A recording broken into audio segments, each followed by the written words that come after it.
Бүгін көбі жақсы көріп кеткен осы қытырлақ баклажан салатының рецептін ұсынамын.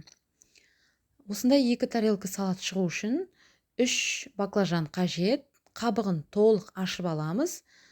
Өйткені кейбір кездерде қабығы піспей қалуы мүмкін. Осылай етіп ашып алғаннан кейін баклажандарымызды видеода көрсетілгендей етіп, ірі етіп тураймыз. Бұл біздің салаттарымыз әдемі болып көріну үшін.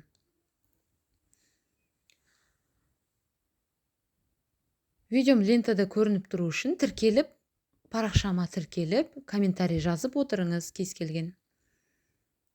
Енді осындай ыдысқа салып, үстінен 1 шай қасық тұзды қосып, жақсылап араластырып, үстінен салқын су қосып, 15-20 минутқа алып қоя тұрамыз. Баклажанның қышқылы, уы кету үшін. Салатымызға керек заттарымыз қызанақты осылай етіп видеода көрсетілгендей бөліктерге бөлеміз. Черри қызанағын қосқан дұрыс болады. Менде осындай қызанақтар болды. Сондықтан осы қызанақтарды қостым. Осылай бөліктерге бөліп аламыз. Мінекей.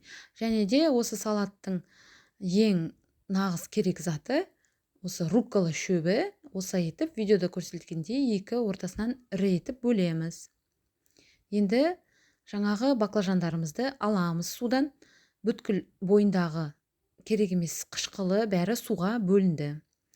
Баклажандарымызды кептірмейміз. Үстінен осындай кукурузный крахмал қосып, жақсылап араластырамыз. Кукурузный крахмал болмаса, картофельный крахмал қосса да болады. Осылай жақсылап араластырамыз. Бұл бізге баклажандарымыз қытырлау үшін керек. Қызып тұрған майға осылай бауырсақ тәрізді аунатып, 2 жағын қызартып, жақсылап пісіріп аламыз. Мінекей. Енді салатымызды жақсылап жинаймыз. Міне қараңыздар, дауысы өте қытырлақ, сондай күшті болып шықты. Енді жаңағы тураған қызанағымызды, руккола шөбін қосып, арнайы осы салатқа қосатын Арой компаниясының осындай кисло-сладкий соусын қосамыз. Кафелерде, ресторандарда именно осы соусты қосады. Ерекше дәм береді. Араластырып, осылай тарелкалерге жинаймыз.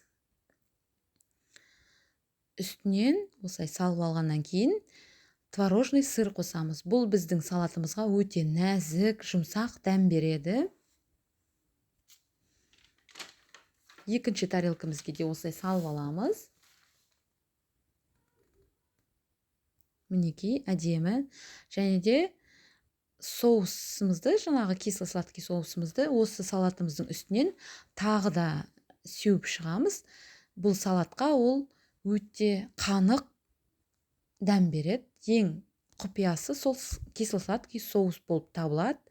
Басқа соус қосса, ондай дәмді болып шықпайды.